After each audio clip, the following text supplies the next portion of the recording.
A very warm welcome back to the Business View. I want to focus on Ukraine because the country's president says the economy could halt its deep recession in the coming months. Petro Poroshenko says GDP, which has shrunk drastically in the past year and a half, could begin to grow again in 2016, as long as the fighting with separatists in the east doesn't get worse. One factor that will help Ukraine bounce back is debt relief. Take a look at that chart. This week, the parliament will vote on a new deal with overseas creditors to write down part of its national debt. I'm joined now by Ukraine's Minister for Agriculture, Oleksiy Pavlenko. And Oleksiy, to be mentioned there, we're waiting for that decision to be made in the Ukrainian parliament, the vote. Do you know when it's going to go ahead?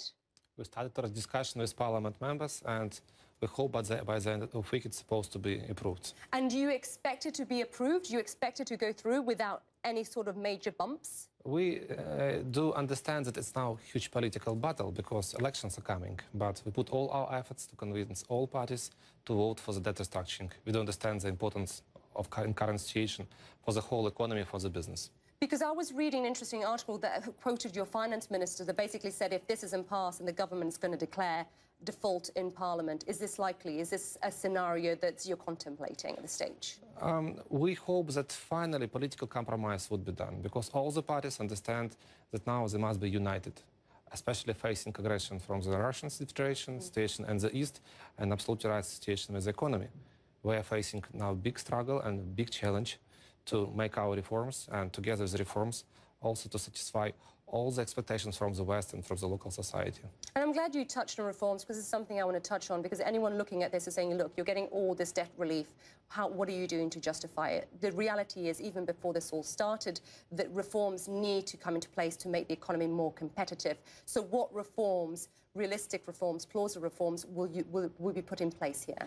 There are many things already has been done. For example, one of the biggest packages is the regulation issues to make it easier for the business to work.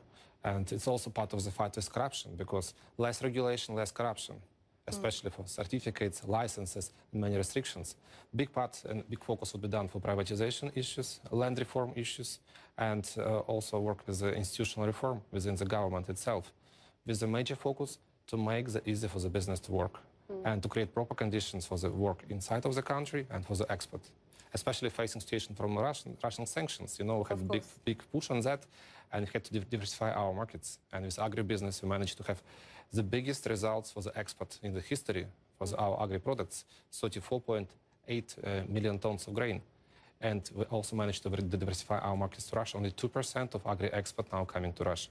I want to touch on agriculture in just a moment, but, you know, anyone looking at this would be like, look, it's great, you need to push reforms, and this is a reality. You knew that you needed to do that. But how hard is it to do when you have a civil war basically going on? How difficult is it?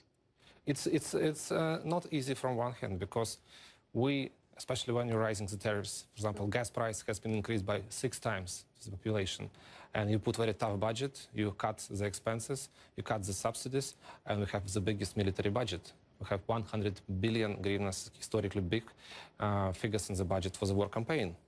That's why we have to explain to the population, guys, we have to fight for our independence, for our freedom, for our European values.